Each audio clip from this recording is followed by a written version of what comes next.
so साथीहरु मम्मीले चाहिँ त्यहाँनिर घाँस काट्दै हुनुहुन्छ मम्मीलाई मैले आज एउटा गीत गाउन भन्छु अनि फेरि मम्मीले गीत गाउनुहुन्छ कि नै ल लेट्स सी गाइज मम्मी घाँस डोको भर न एउटा गीत गाउनु न के गीत गाउने हो भरि एउटा गीत गाउनु न एउटा कस्तो कस्तो तपाईले गाएको गीत सुन्न मन लाग्यो के ल गाउनु काट्छु घाँस डाँडा र पाखामा डाँडा र पाखामा कहिले जाम्ला आमाको काखैमा बाटो छ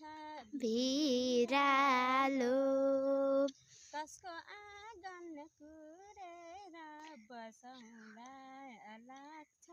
यही पिरालो भयो ल मेरो मम्मीले गाएको गीत चाहिँ फर्स्ट टाइम सुने मैले ल कस्तो